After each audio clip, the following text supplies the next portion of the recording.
Bonjour et bienvenue. Le message qui va suivre vous est offert par l'Église internationale de la Louvière. Nous croyons qu'en écoutant, vous serez bénis. Nous vous souhaitons une excellente écoute et que Dieu vous bénisse.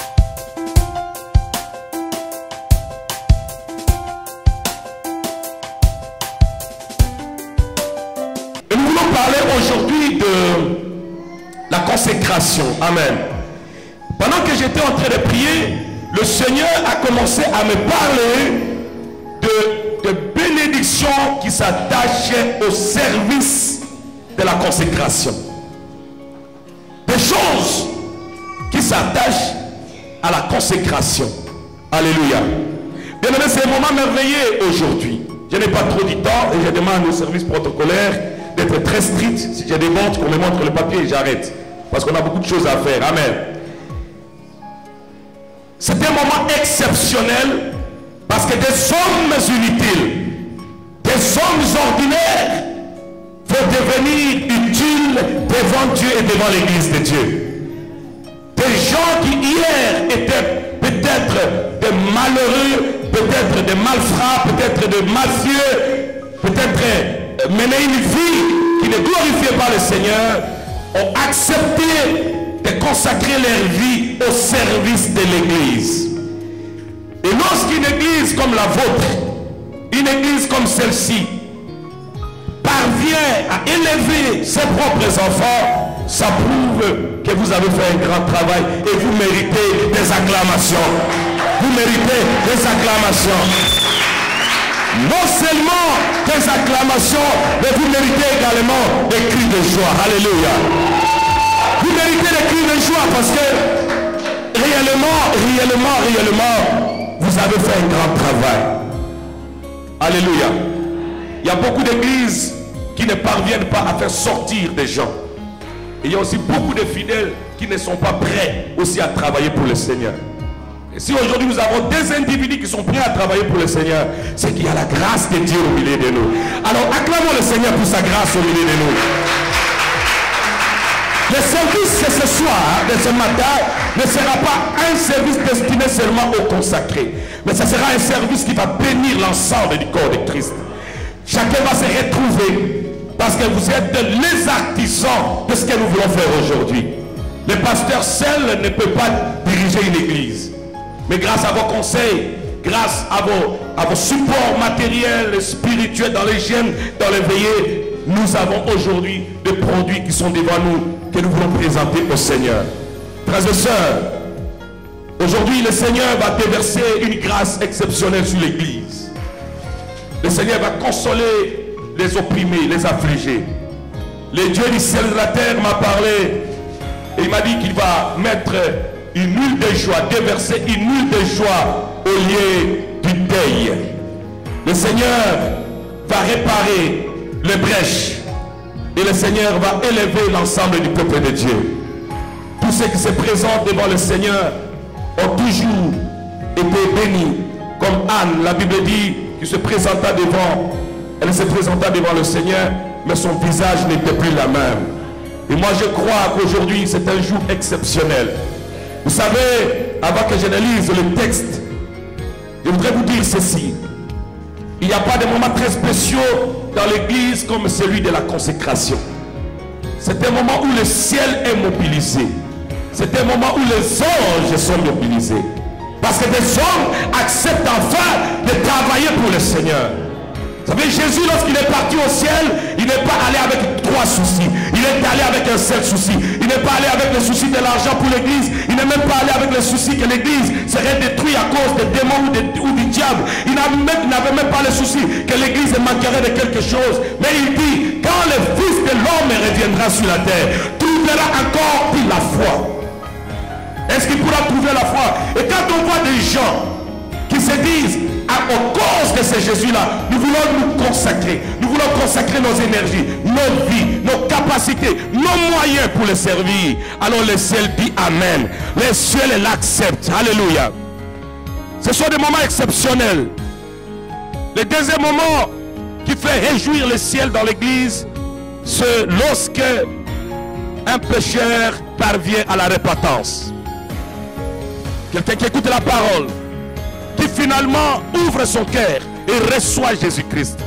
La Bible dit ces jours-là, les anges au ciel sont en fête. L'église est appelée à parler de Jésus, parce que c'est en parlant de Jésus à ceux qui ne le connaissent pas que le ciel se mobilise pour l'église, et c'est comme ça que la bénédiction se manifeste au milieu de nous. Alléluia. Et un autre moment aussi très fort, c'est le moment de la consécration du temple. Chaque fois dans la Bible qu'on consacrait le temple, la Shekinah de Dieu descendait et bénissait le peuple de Dieu. Donc le service de consécration, quand on consacre les hommes, quand on gagne les âmes au Seigneur, et quand on consacre le temple, ce service fait descendre de grandes bénédictions. Et je suis en train de dire à quelqu'un, tu ne rateras pas ta part aujourd'hui. Non, je viens de dire, tu ne rateras pas ta part aujourd'hui. Le Seigneur a un paquet spécial pour quelqu'un aujourd'hui. Tous ceux qui ont contribué à ceci de loin ou de près, l'Esprit du Seigneur parlant par ma bouche, et je sais que mes paroles, lorsque je parle de la part de l'Éternel du haut de la chair, le Seigneur les accomplit. Je dis, quelqu'un recevra sa part aujourd'hui. Quelqu'un sortira de ce trouble en sortant de ce lieu aujourd'hui. Au nom de... Alors nous prenons nos Bibles rapidement dans le livre des Actes des Apôtres. Actes des Apôtres chapitre 6. C'est une petite exhortation. Béni soit le Seigneur. Actes chapitre 6. Nous commençons au verset 2.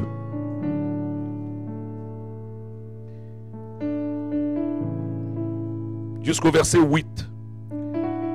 Et ceux qui nous balancent peuvent aussi être prêts avec 1 Timothée chapitre 3. Alléluia. Je vais trop vite. Vous voyez ce qui est écrit là-bas. Dans ma Bible, il est écrit, les 12, c'est-à-dire les 12 apôtres, convoquèrent la multitude des disciples et dirent, il n'est pas convenable que nous laissions la parole de Dieu pour servir aux tables. C'est pourquoi, frères, choisissez parmi vous 7 hommes de qui nous rendent un bon témoignage, qui soient pleins d'Esprit Saint et de sagesse, et que nous chargerons de cet emploi. Et que nous chargerons de cet emploi. Et nous continuerons à nous appliquer à la prière et au ministère de la parole. Cette proposition plut à toute l'assemblée. Ils élurent Étienne, homme plein de foi et d'Esprit Saint, Philippe, Procor, Nicanor, Timon, Parménas et Nicolas, prosélytes d'Antioche. Ils les présentèrent aux apôtres qui, après avoir prié, leur imposèrent les mains. La parole de Dieu se répandait de plus en plus. Comprenez ce verset. La parole de Dieu se répandait de plus en plus. Le nombre de disciples augmentait beaucoup à Jérusalem et une grande foule de sacrificateurs obéissait à la foi. Quel miracle! Même les sacrificateurs qui ont tué Jésus ont commencé à obéir à la foi juste après la consécration des diacres et des anciens. C'est ce qui va se passer après dans le nom puissant de Jésus. Étienne, plein de grâce et de puissance, faisait des prodiges et des grands miracles parmi le peuple. Alléluia. 1 Timothée chapitre 3. 1 Timothée chapitre 3. J'aime beaucoup cette déclaration que l'apôtre Paul fait. Il est dit d'une manière très forte. 1 Timothée chapitre 3, et puis après nous allons lire le verset 13. Le chapitre 3, nous lisons le premier verset. Amen. Il dit, cette parole est certaine. Si quelqu'un aspire à la charge d'évêque, il désire une œuvre excellente. Je ne sais pas si vous avez lu cela. Il dit, cette parole est certaine. Si quelqu'un aspire à la charge d'évêque, il désire une œuvre excellente. Le verset 13. Car ceux qui remplissent convenablement leur ministère s'acquièrent un rang honorable et une grande assurance dans la foi en Jésus-Christ. My God. Alléluia. Que Dieu bénisse sa parole au nom de Jésus.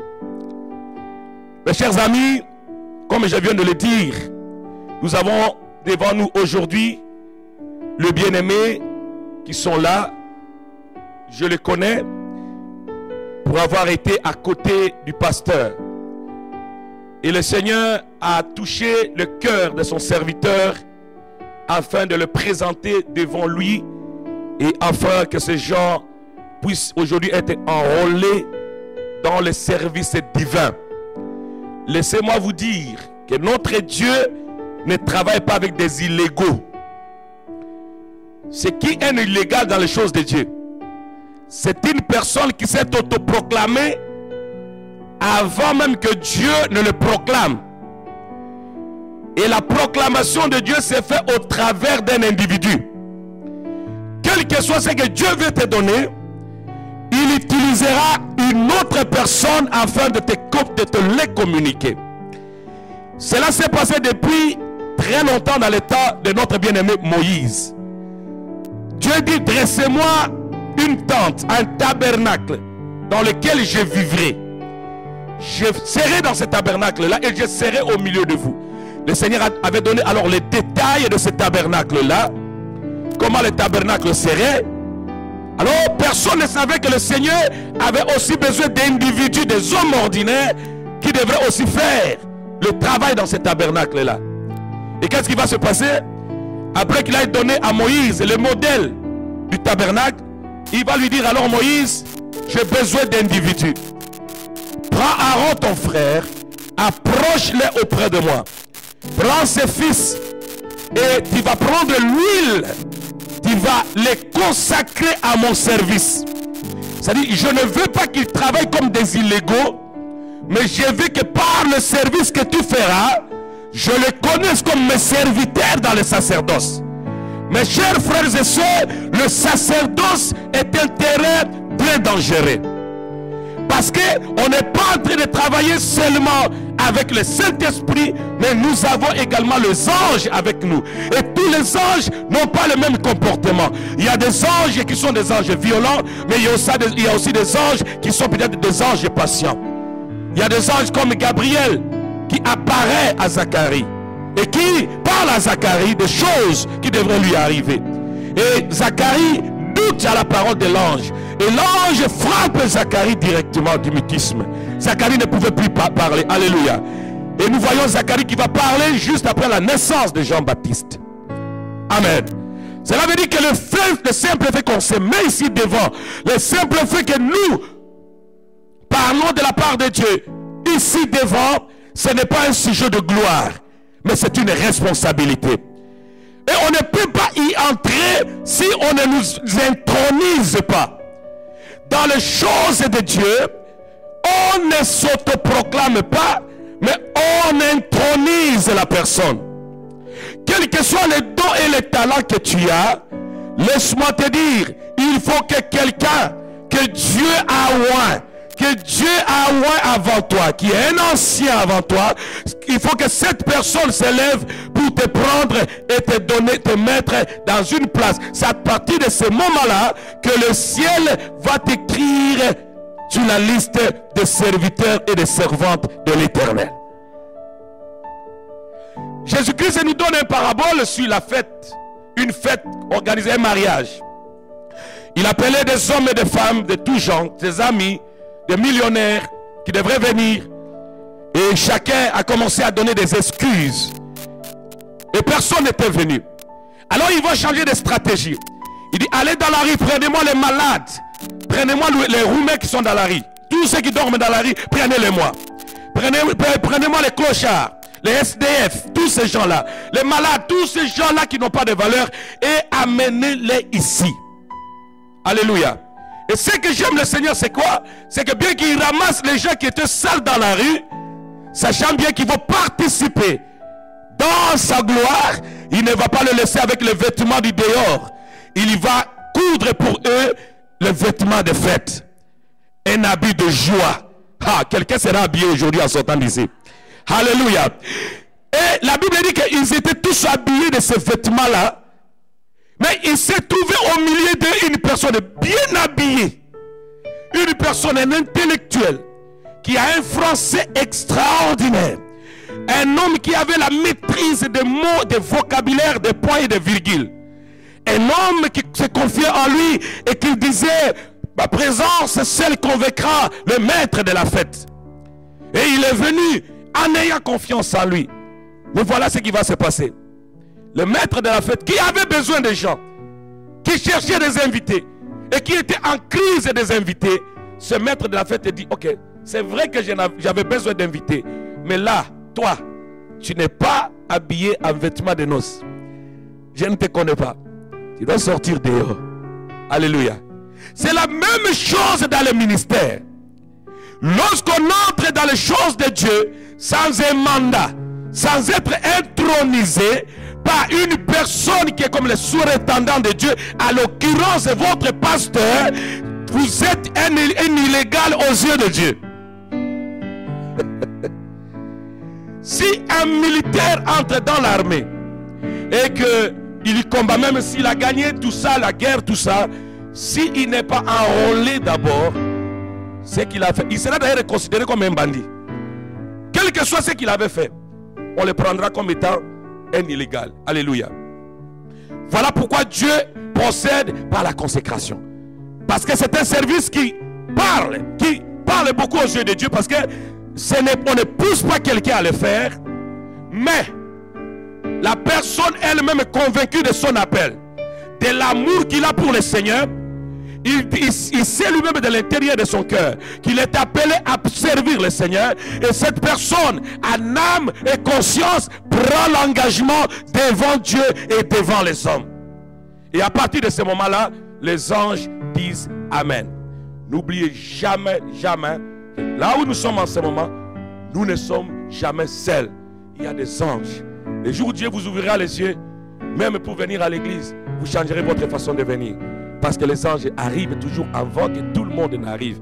Nous les voyons dans les piscines de Bethesda. C'est l'ange qui descendait avant que le peuple ne puisse se jeter dans l'eau. L'ange arrive toujours là où Dieu l'envoie, avant même que le peuple n'arrive. Alors faites attention à la manière dont vous vous présentez auprès du Seigneur. Alléluia. La consécration, c'est l'acte par lequel l'homme fait comme un mariage avec Dieu, une alliance avec Dieu. Et à partir de ce moment-là, cette personne devient sous la charge personnelle de Dieu. Il est serviteur reconnu, matriculé de la part de Dieu. Vous savez, si tu n'as pas le numéro de matricule, en tout cas dans certains pays, tu ne peux pas recevoir le salaire. Alléluia. My God. Alors, dans l'église de Jérusalem, l'église que Jésus venait de laisser, les miracles se sont faits, le Saint-Esprit s'est glorifié, il y avait beaucoup de choses qui se passaient, mais il y avait aussi un désordre. Alors il se faisait que les apôtres devraient quitter l'office de la parole, de la prédication et de la prière pour descendre en bas, pour dire tout simplement, écoutez, prenez 3 pattes de poulet, donnez à l'autre, prenez 4 ceci, donnez. Alors il y avait une confusion telle que les choses ne se faisaient pas convenablement. C'est comme ça que les apôtres vont dire, écoutez, frères, au milieu de vous, choisissez des hommes. Ici vous allez voir que ce n'est pas Dieu qui parle aux apôtres. Parce que les diacres et les anciens, c'est le pasteur qui les choisit. Alléluia. Les pasteurs le démontrent. C'est vrai qu'ils ont l'appel de Dieu. Dieu ne vous appelle pas peut-être à vous limiter seulement diacre et diaconesse. Vous avez peut-être un appel ministériel très fort. Vous avez peut-être des docteurs, des évangélistes puissants. J'ai déjà entendu vos prédications, certains d'entre vous. J'ai déjà entendu vos témoignages. Je connais où Dieu vous amène. Mais il y a une étape. Il faut que les serviteurs de l'Éternel vous choisissent d'abord, vous présentent devant le Seigneur. Et que vous commenciez avec les petites choses. C'est de ces petites choses que les grandes choses viendront. Alléluia. Le problème avec Dieu, c'est que Dieu ne commence pas grand avec quelqu'un. Dieu commence toujours petit pour finir grand. Mais l'homme veut commencer grand pour avoir fini petit. C'est comme ça qu'on a dans nos pays des maisons qu'on a construites et qui ont fait 20 ans, ça ne finit jamais. Parce que l'homme veut commencer grand pour finir petit. Mais Dieu commence toujours petit pour finir grand. Et j'ai toujours dit, n'ayez pas peur, n'ayez pas honte de commencer petit frère Gauthier. N'ayez pas peur ni honte de commencer comme un diacre, un ancien. Mais ayez honte de demeurer diacre dans l'église. Ayez honte de demeurer petit dans l'église. Parce que notre Dieu nous appelle de gloire en gloire. C'est juste un petit coup que Dieu vous donne aujourd'hui. C'est juste un avant-goût. Dieu veut vous voir comment vous allez agir, comment vous allez travailler, comment vous allez respecter l'église de Dieu, comment vous allez vous engager dans l'église de Dieu, comment vous allez vous conduire comme enfant auprès de votre pasteur. C'est en cela que le petit deviendra grand. Parce qu'au jour le jour, le Seigneur augmentera, augmentera, augmentera. Et les choses qui vont commencer à se faire avec vous, je vous assure aujourd'hui, les choses qui vont commencer à se faire, vont même dire au pasteur, ceux-là ne sont pas seulement les diacres, mais ce sont mes serviteurs. Je les appelle pour de grandes choses. Oui, bien-aimés dans le Seigneur, aimons de commencer quelque part. Alléluia. Alléluia. Acceptons de commencer quelque part. J'ai appris de la part de l'Éternel que le Seigneur n'élève pas ceux qui sont déjà grands. Amen. Le Seigneur n'élève pas ceux qui sont déjà grands. Le Seigneur élève ceux qui sont faibles comme nous. Même Jésus en venant sur la terre, malgré sa position qu'il avait au ciel, afin que Dieu l'élève, la Bible dit, il s'est élevé parmi nous comme une faible plante. Une faible plante. Il n'a pas pris l'apparence de quelqu'un de grand. Lui qui était Dieu, il n'a même pas regardé son égalité avec Dieu comme une proie à arracher, mais il a voulu descendre et prendre la place du serviteur, my God, la place de l'esclave. Dans la Bible, le mot serviteur vient du mot grec servos, qui veut dire esclave. Lorsqu'on dit à quelqu'un que tu es serviteur de Dieu, ça devient un titre aujourd'hui. Serviteur de Dieu n'est pas un titre. Serviteur de Dieu, c'est juste te dire que tu es un esclave, un pauvre esclave, que tu n'es rien devant Dieu, tu n'es rien devant les gens, tu es juste un servos. Il a pris la forme d'un esclave. La forme des esclaves. À ce moment-là, nous les voyons porter les péchés du monde. Et la Bible dit, celui qui se livre au péché est esclave des péchés. À partir du moment où il porte le péché, il est devenu esclave pour quelques instants. Il est descendu dans le niveau le plus bas, le plus reculé, piétiné par des hommes, humilié jusqu'à la dernière seconde. Alléluia. Lui qui faisait des miracles, lui qui parlait, les choses se faisaient, lui qui ordonnait, les choses existaient. Mais là, la mort a pu avoir l'autorité sur lui. Il a accepté d'être cloué à la croix, d'être humilié, dénudé devant les femmes, devant les hommes. Alléluia. Mais la Bible me dit, ah, vous savez, derrière chaque chose, il y a une raison, Mama Kelly. Il y a une raison. La Bible dit, c'est pourquoi. Ah, parce que les gens se posaient des questions au ciel. Les anges se disaient, mais qu'est-ce qui se passe? Un petit qui vient de naître ici, il n'a même pas fait encore 30 ans. Et voilà, c'est lui qu'on donne le trône. Nous, on a servi depuis longtemps. Alors, Dieu dit, c'est pourquoi. Il y a une réponse qui dit, c'est pourquoi. C'est pourquoi veut dire, il y avait des conséquences. Il y avait des choses qui ont été faites avant. Il y avait déjà quelque chose qui était fait. Et c'est en tenant compte de la chose que Dieu prend la décision, qui n'est pas une décision de sentiment, mais une décision qui sort d'une considération intime, d'une conviction totale de l'acte que Jésus a fait. C'est pourquoi. Dans la vie de quelqu'un aujourd'hui, Dieu dira c'est pourquoi. Dieu dira c'est pourquoi. Alléluia. Comment cette femme peut-elle se marier alors qu'elle ne prie même pas bien? Mais Dieu va dire, parce qu'il y avait les choses qu'elle avait fait en secret, alors qu'on ne voulait pas payer la salle. C'est cette femme-là qui s'est levée, qui a pu accepter d'emprunter l'argent pour mon église. C'est pourquoi maintenant. C'est pourquoi maintenant. Il y a un saint pourquoi pour quelqu'un. Alors qu'il était insulté, injurié, il n'a pas pu ouvrir sa bouche pour rétorquer. C'est pourquoi. C'est pourquoi maintenant. Alors que tout le monde critiquait le pasteur, insultait le pasteur, mais lui il était resté à ses côtés pour l'encourager. C'est pourquoi. Dans l'église, s'il n'y a pas un c'est pourquoi, on ne peut pas t'élever. C'est pourquoi. Parce que Dieu est un Dieu de justice. Ne me posez pas de questions pourquoi Jésus devient Seigneur des Seigneurs. Pourquoi le trône, il est assis à ma droite. Ne me posez pas de questions Abraham. Tu étais mon ami. Ne me posez pas de questions Moïse. Tu étais mon serviteur. Ne me posez pas de questions Isaïe. Tu as été un prophète. Mais lui, quand vous étiez tous ici en esprit, je vous ai posé la question. J'ai mis un livre devant vous. J'ai dit voici le livre. Qui est digne de le prendre et d'en ouvrir les sceaux. Vous tous vous avez fui. Personne n'a pas pu le faire. Personne n'a pas pu même regarder. Alléluia. Personne ne voulait regarder les livres. Parce qu'en regardant, l'attention de Dieu serait attirée. Et Dieu dit, c'est toi, ouvre-les. Et personne ne voulait regarder les livres. Parce que dans les livres, il y avait la souffrance. Dans les livres, il y avait l'humiliation. Dans les livres, il y avait les rejets. Dans les livres, il y avait toutes sortes de persécutions. Dans les livres, il y avait toutes sortes d'ignominies. Personne ne voulait regarder. Mais lorsque l'homme de Galilée s'est levé, il a dit, ah, derrière la persécution, il y aura la gloire qui viendra. Il y aura quelque chose qui vient. La Bible dit, l'agneau qui était comme immolé, il s'est levé. Il a dit, j'accepte. J'accepte.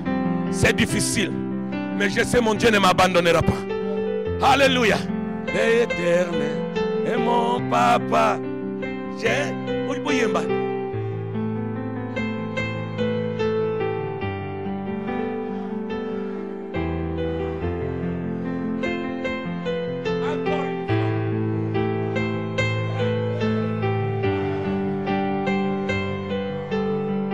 My God.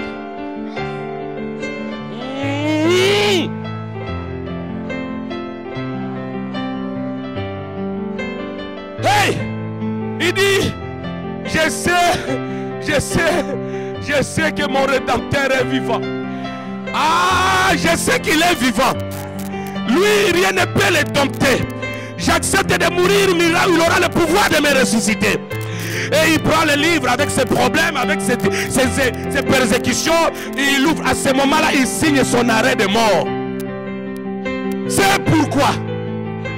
C'est pourquoi. C'est pourquoi. Dieu l'a souverainement, my God. J'aime ce mot-là. C'est tellement dangereux, ce mot-là souverain. Au Congo, il y avait un moment où on disait la conférence nationale souveraine.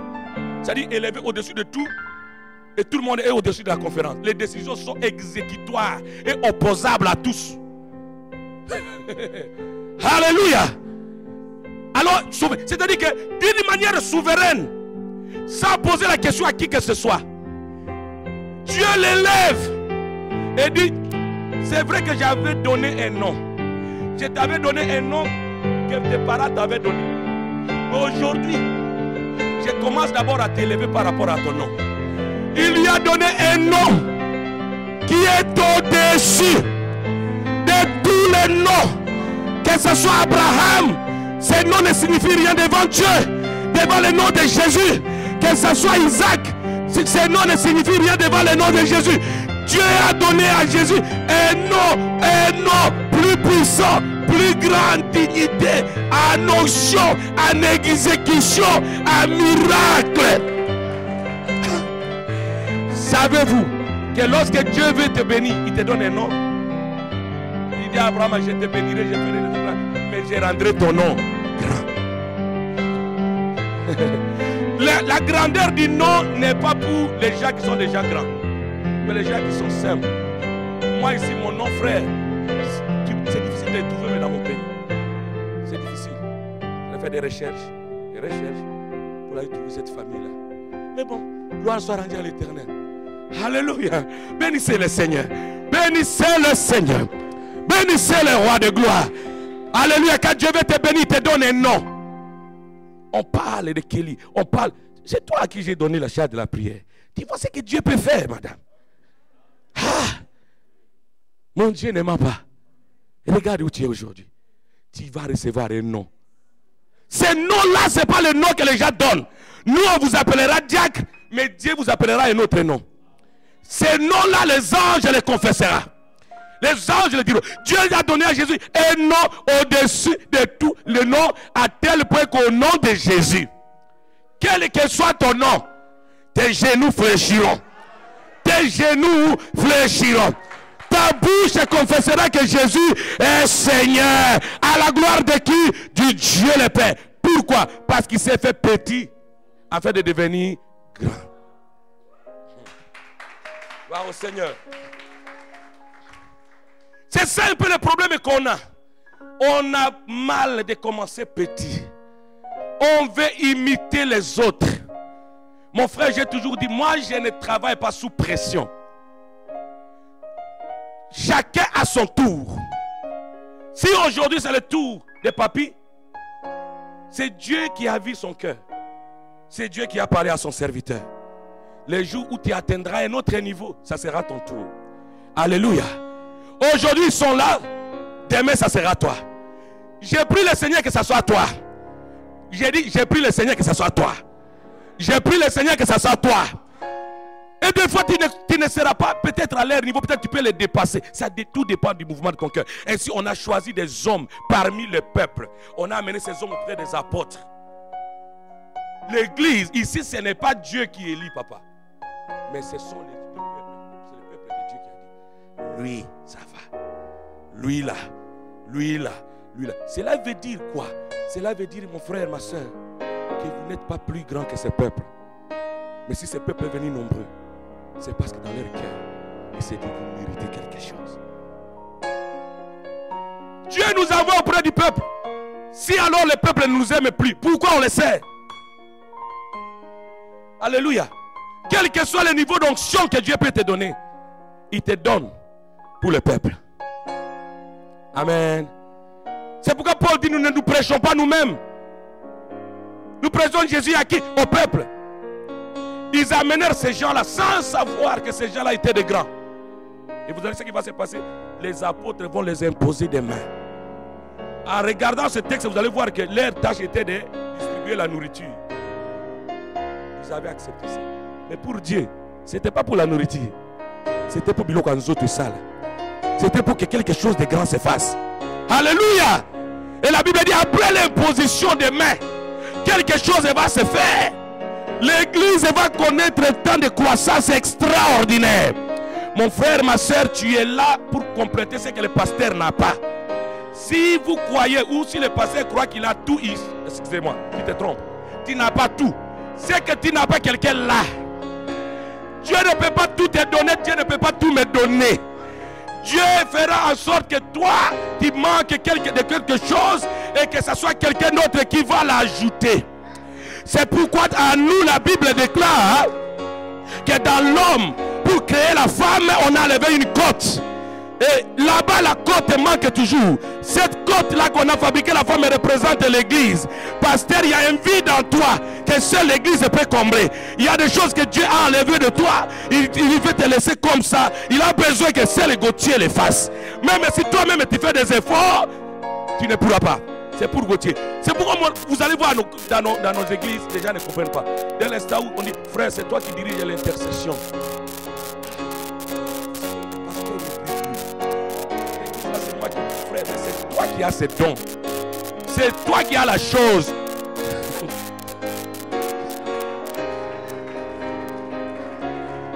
Hey, dis à ton voisin. Hey. Moi, si je viens chanter, si je ferais des gaffes graves, même si tu parlais la langue, tu vas être déconcentré, des hors gamme. Mais bon, on voit nos petites filles là qui chantent. C'est leur don, c'est leur capacité. Je ne peux pas aller me mêler moi-même là-bas. Je chante, moi-même je prêche, moi-même. Non! Alléluia. Et vous êtes là, frère, pour combler le vide qui est dans la vie de votre pasteur. C'est comme ça que lorsque les apôtres ont consacré ces hommes-là, la Bible dit qu'il y a une grande multitude.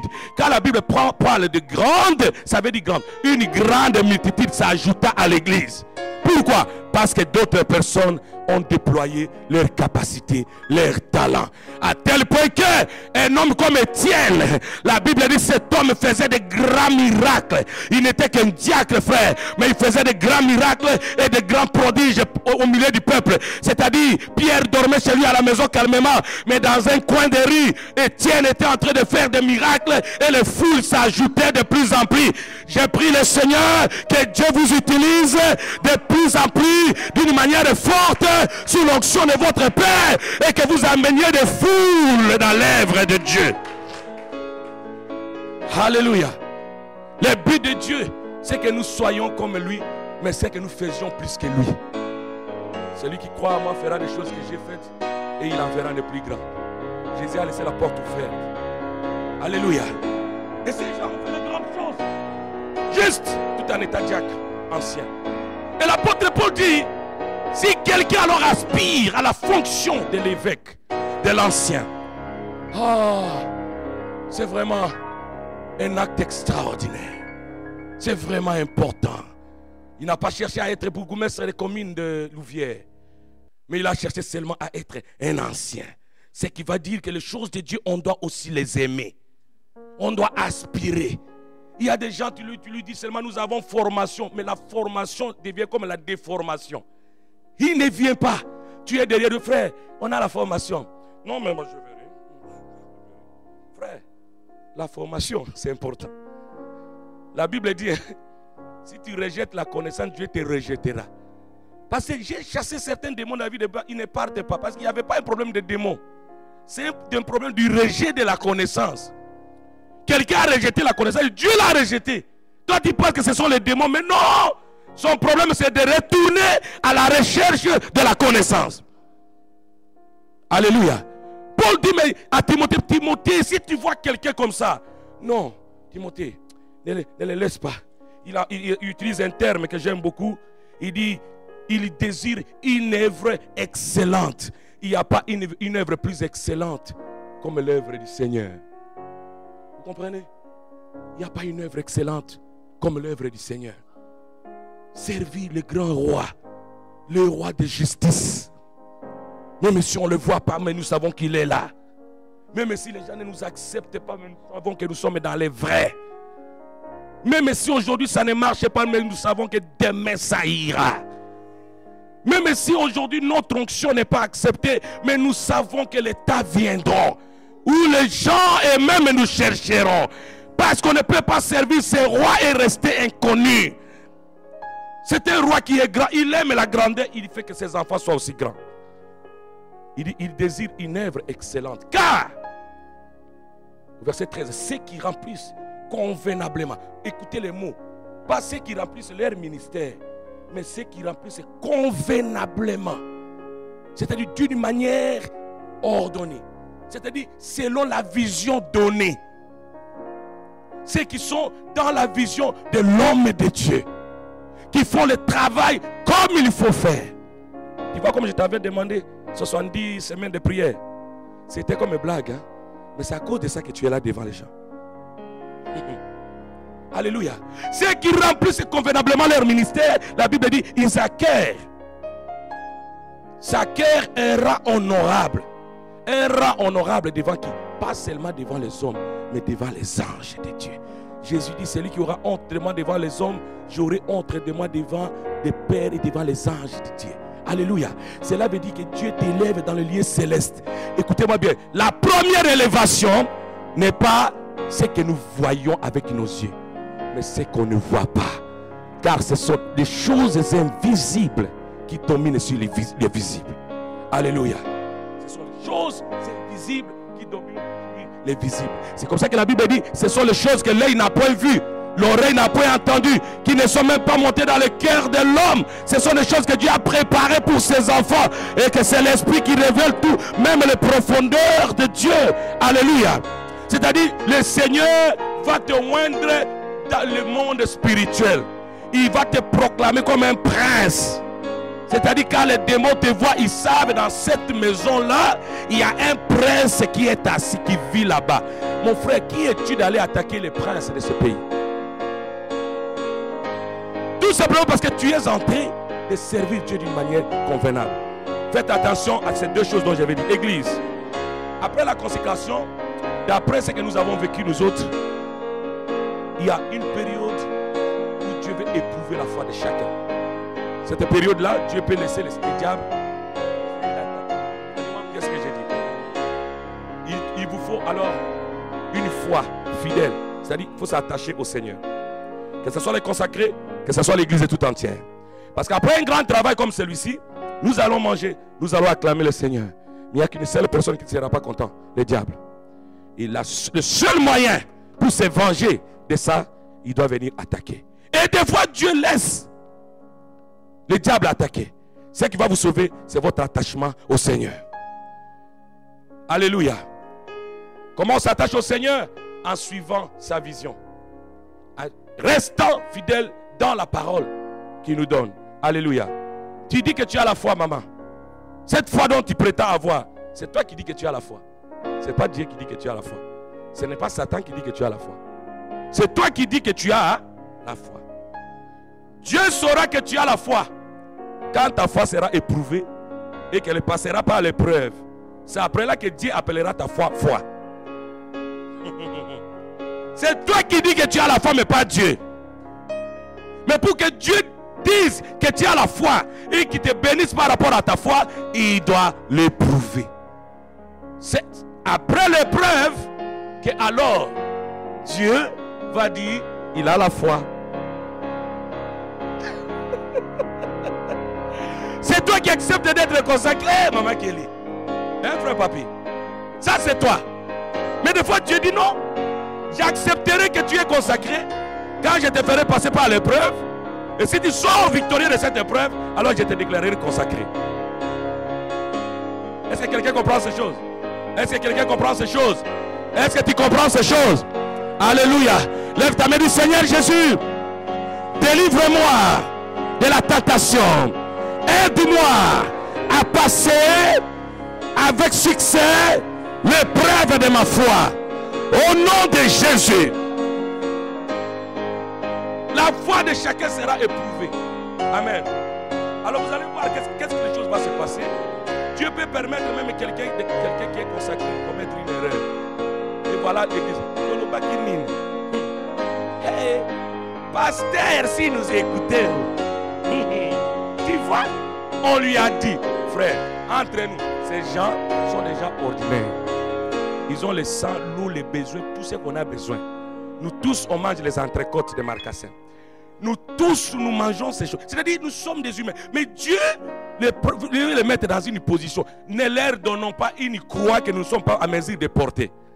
Ça va se faire. Tu vois, maman diaconesse, il ne m'a pas salué. Mais pourquoi tu n'es pas parti le saluer? Voilà. Est-ce que tu es parti la saluer? Elle a dit non. Ça peut arriver que quelqu'un a ses douleurs dans les bas-ventres. Elle va vite d'abord à la toilette. Et parce qu'elle est partie vite, elle est kinga bouille. Mais ma soeur, mon frère, non, non, non. Alléluia. Dans nos églises, les choses qui nous divisent ne sont pas des choses importantes. Ce sont des choses d'une bassesse extraordinaire. La salutation, si je ne te salue pas aujourd'hui, est-ce que j'ai à lever ma main? Est-ce que ma main est coupée? Je te saluerai demain. Mais comment? Alléluia. Non, pendant qu'on était en train d'adorer, il m'a regardé. Mais c'est quoi cette histoire? Oh non, je l'ai vu là-bas. Non, vous savez, à Nola de pasteur, il y a un frère. Quand on a consacré les diaconesses, alors il y avait une diaconesse qui était encore célibataire. Alors Dieu lui a donné un frère, ils vont se marier d'ici. Oh. Normalement, entre les fiancés, ils avaient le droit de parler quand même. Le simple fait que les frères les avaient parlé avec les frères, ils disent, dans la bas diaconesse, Nabino. Je l'ai vu avec un frère. Quelle sorte de diaconesse c'est ça? Oh mon frère, mais entre nous, diaconesse n'a pas besoin là de se marier. Laisse-la. C'est pas ça la consécration, s'il vous plaît. Alléluia. Il ne faut pas dire dans la ville, oh non, regardez, regardez. Non, Dieu peut les mettre en épreuve, mais vous devez être leur soutien. Vous devez les soutenir. L'œuvre de Dieu, on se soutient. Oh ma soeur, mon frère, le chemin est encore long. Lève-toi, ça ira. Alléluia. Et c'est ça aussi l'erreur que commettent aussi les gens qui sont consacrés. Ils veulent montrer qu'ils sont bien. Frère, soyez vous. Vous vous appelez Gauthier, restez Gauthier devant votre pasteur. Restez Kelly devant votre pasteur. Non, vous ne savez pas. Ah, pasteur, entre nous. Nous tous nous sommes consacrés. Frère, qui bataille à mon lit, nous tous nous sommes de la même façon. Non, frère, vous êtes serviteur de l'homme et de Dieu. J'ai dit serviteur, c'est qui? Esclave veut dire quoi, frère? Mohumbu na lingala c'est bon. Mohumbu. Frère, yo so sala makambo la mohumbu nanda kwa pasteur. C'est que vous allez le faire maintenant. Alléluia. Dites amen. Dites amen. Dites amen. Il ne faut jamais, jamais combattre votre père. Ne commettez pas cette erreur. Le diable vous tentera là-dessus. C'est la première des choses. Vous allez commencer à sentir comme un sentiment qui dit, il a commencé à prendre des décisions sans nous consulter. Avant, il ne vous consultait pas. Après, il ne vous consultera pas. Restez les enfants. Alléluia. Acclamons le Seigneur. Acclamons le roi de gloire. Donnons gloire au Seigneur. Alléluia. Mais Jésus est bon. Jésus est Seigneur. Alléluia. Non, je suis en train de parler des choses importantes. Vous savez, les symptômes de la lèpre, c'est quoi? Les symptômes de la lèpre, c'est les pensées de la rébellion. Dès que la personne commence à avoir la pensée de la rébellion en lui, c'est que la lèpre n'est pas loin. Le jour où Myriam a dit, Dieu parle-t-il seulement à Moïse? C'est aussi à moi et à toi, Aaron, qui parle. Comment il peut nous traiter comme ça? C'est juste un petit frère.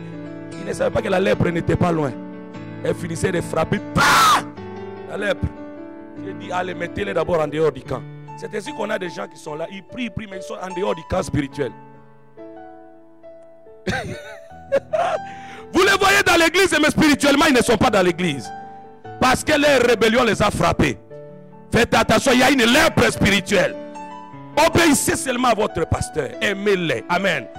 Je vais finir par là pour vous dire un petit témoignage macabre. Mais bon, je dois le dire parce que tout ce que Dieu fait est bon. Amen. J'ai consacré des pasteurs à Hollande. Mes enfants, j'ai été avec eux pendant 5 ans. Je les ai enseignés dans l'école du ministère pendant 3 ans.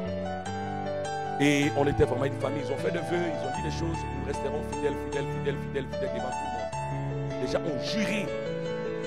Parce que je leur ai posé la question. Si quelqu'un a un ministère qui me dise, je les consacrerai 1 milliard dans son ministère. Ah, tout le monde a dit non. Les pasteurs, si tous les pasteurs, ils ont dit non. Non. Alors, il y avait des diaconesses qui étaient là aussi. Et nous avons fait un grand service de consécration. Il y avait plus de 500 personnes. Tous ces gens ont juré. Je leur ai dit, faites attention, puisqu'il y aura les moments de tentation. Amen. Ils ne m'ont pas écouté. Alors, à un moment donné, quelque chose s'est passé. Une petite chose de rien du tout. Un des pasteurs a créé un mensonge à mon nom. Oh non, l'apôtre m'a chassé de l'église. Je ne l'avais même pas rencontré. Il a créé seulement une histoire comme ça. Bon, au lieu que ces gens-là viennent me voir pour qu'on parle bien, non, ils ont dit non. Bon, le rôle du pasteur, c'est des fois aussi de chercher la paix. Amen. Alors nous avons fait une réunion et nous étions ensemble. Un de mes fils qui avait une maladie terrible qui s'apparentait à l'épilepsie. Ce monsieur-là avait un problème la nuit comme le jour. Il y avait toujours une femme, même au travail. Quand la femme la saisissait, il faisait avec cette femme tout sans le savoir. Dieu l'avait délivré. Au travers de mon ministère, il avait témoigné. Il était aussi l'un des bons prédicateurs comme toi, frère Gauthier, comme toi, frère Papi, comme vous autres dans la salle. Amen. Alors ce jour-là, ce frère, je lui avais dit depuis par une prophétie, frère, le diable t'éloignera loin de moi pour te tuer. Sois prudent. J'ai dit ça devant tout le monde à l'église. Faites attention. Quelque chose de mal va se faire. Ah, il me dit, pasteur, moi, non.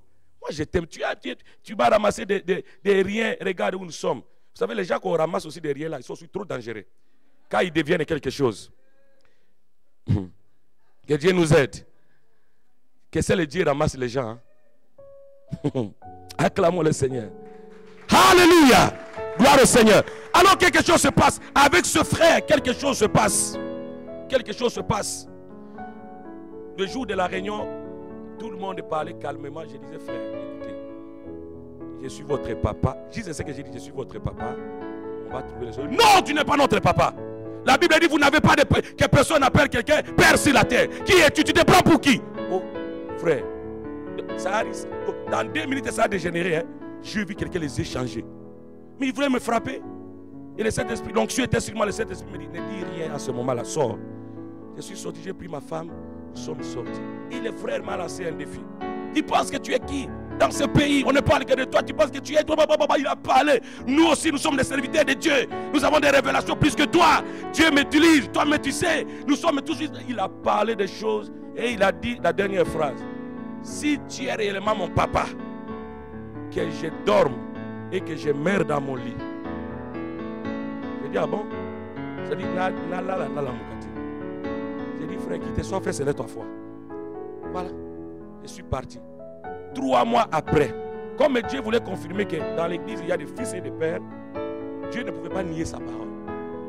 Vous savez ce qui se passe? Elle était avec sa femme toute la nuit bien. Sa femme va pour le matin pour faire le petit thé. Elle retourne pour lui donner une tasse de thé. On le trouve mort sur son lit. Là, sur le lit. On m'appelle par la poste. Non, il y a telle personne qui est morte. C'est qui? Je dis que c'est pas vrai. Comme j'étais connu dans la vie, il n'y avait même pas l'assurance. Et on a dit qu'on allait l'amener. Vous savez, quand Dieu te punit, hein, on t'amène au crématoire. Frère, tu sens même, tu es mort, mais tu sens même là. Cette histoire-là, tu es brûlé. Il n'avait pas ça. Il n'avait pas d'assurance. Les cœurs de père, nous étions obligés de sortir l'argent pour l'enterrer. Il est mort avant son temps, pasteur. Il n'est pas mort au jour de Dieu. Au jour de Dieu. Dieu ne veut pas que les gens... Il avait 32 ans, Dieu. Est-ce que Dieu a besoin que quelqu'un meure à 32 ans? Il n'avait rien fait. Il n'avait qu'une fille. Il est mort pourquoi? Sa bouche l'a tué. La tentation, le diable. Mes chers frères et sœurs, les vœux que vous allez faire aujourd'hui, sachez que le ciel va l'entendre. L'église de Dieu est là. Et même Satan va l'entendre. Il y viendra pour vous tenter. Mais Dieu vous aidera. Dieu sera avec vous. Église, vous devez prier pour ces frères. Qu'ils ne mettez pas de crocs à jambes. Ne mettez pas le pot de banane. Non. Ne soyez pas l'homme par lequel le scandale arrive. Mais aidez le frère à aller de l'avant. Et quand les choses vont se faire comme ça, le Seigneur bénira l'église de Dieu. J'ai dit, le Seigneur ouvrira son trésor dans les cieux. Je vous assure, quelque chose se fera. Vous savez, quand Dieu consacre ses enfants, Dieu les prend sous sa protection. Et cette protection, c'est quoi? C'est toujours l'homme de Dieu, le pasteur. C'est-à-dire que, quelle que soit la chose qui peut vous arriver, ça doit d'abord arriver à lui. Si on ne peut pas l'atteindre, on ne vous atteindra pas. Amen. Église, le Seigneur va vous élever. Non, vous n'avez pas compris. Le Seigneur va vous faire du bien. Tu comprends, maman? Il va te faire du bien. Il va te faire du bien. Il va te faire du bien. Papa, avec les lunettes, le Seigneur va te visiter. Le Seigneur va te visiter, maman. Quel que soit le bien que tu as fait aux gens, ils t'ont rejeté. Parce que je suis en train de voir une ingratitude terrible. Hein? Toi, maman qui est de l'autre côté. Très forte ingratitude. Tu as fait beaucoup de choses, mais c'était comme ça. Et cela te fait mal jusqu'aujourd'hui. C'est vrai? Tu peux confirmer, c'est vrai? Voilà. Acclamons le Seigneur. Acclamons le Saint-Esprit. Mais le Seigneur me dit, ne regarde pas ça. Il ne regarde pas ces choses. Je te ferai du bien. Je te ferai encore du bien. Le Seigneur me dit, il t'élèvera. Il t'élèvera. Prie pour tes ennemis. Que personne ne puisse te distraire. Le Seigneur dit, je vois ton cœur. Oui, il le fera. Gloire au Seigneur. Gloire au Seigneur. Il y a une parole qui monte dans mon esprit avant que je l'appelle l'homme de Dieu. Une parole pour toute l'église. Jérémie 21. Voilà ce qui va vous arriver. En tant qu'église, après ce qui va se passer ici. Oh, béni soit le Seigneur. Gloire au Seigneur. Jérémie 21. Parce que vous êtes fidèles dans cette œuvre. Vous ne vous mêlez pas avec des gens qui veulent la détruire. Et que vous avez accepté d'élever vos enfants. Le Seigneur va vous faire du bien. Est-ce qu'on peut nous balancer Jérémie 21? Vous êtes prêts? S'il vous plaît, Jérémie 21. Je crois bien qu'il y a une parole qui m'est montée encore. Que je vais vous donner là. Jérémie 21, c'est là où je vais m'arrêter. Nous allons confesser cette parole très fort. Nous tous. Roma Chandara, Bakori Abosoto, Rekeriana Bashoto Rubakata, Royoshoto, Bokotokoto, Rata Bashaka. Vous avez déjà fait ça? Ok, qui a trouvé? On va lire très fort. Voilà. Écoutez, mais l'Éternel est avec moi comme un héros puissant. C'est pourquoi mes persécuteurs chancellent et n'auront pas le dessus. Ils seront remplis de confusion pour n'avoir pas réussi. Ça sera une honte éternelle qui ne s'étouffera pas, qui ne s'oubliera pas. Mon frère et ma soeur, le diable vous combattra, mais vous ne serez pas confondus, ils seront confondus. L'ennemi viendra, il voudra souiller ce que nous sommes en train de faire, mais le Saint-Esprit me me dit, ils seront confondus. Ça sera une honte éternelle. Celui qui se lèvera contre toi, le Seigneur se lèvera contre lui. Celui qui va te combattre, Dieu enverra ses anges, les anges de feu, pour les confondre. Ça sera une honte éternelle, parce que c'est un héros puissant. Sa main est puissante, sa main est forte. Personne ne peut résister à sa main puissante. Il est grand dans ses résolutions. Si quelqu'un se lève pour saboter l'action que nous allons faire tout de suite là, le Seigneur les confondra et il vous élèvera devant eux. Devant eux, la parole s'accomplira. En face de mes adversaires, il est oindule ma tête et ma coupe déborde. Débordez dans vos entreprises, débordez dans tout ce que vous faites, débordez dans vos bénédictions, débordez dans la joie, débordez, débordez au nom de... Alléluia. Voilà un peu bien aimé. Nous allons passer à autre chose tout de suite. Nous allons imposer les mains. Les mêmes mains qui guérissent les malades, qui font de grandes choses, vont tomber sur certains individus. Vous ne serez plus jamais la même personne. Vous savez, j'avais peur de faire ce service parce que je sais le Dieu que je sais. Car quand on fait ce service, Dieu ouvre des portes. Il y a une forte dimension qui descend sur vous. Alléluia. Et soyez fidèles à votre pasteur. Sa parole, c'est la parole de Dieu. Avec tout le respect que je vous dois, mettez-vous debout alors que j'appelle l'homme de Dieu, le pasteur Amici.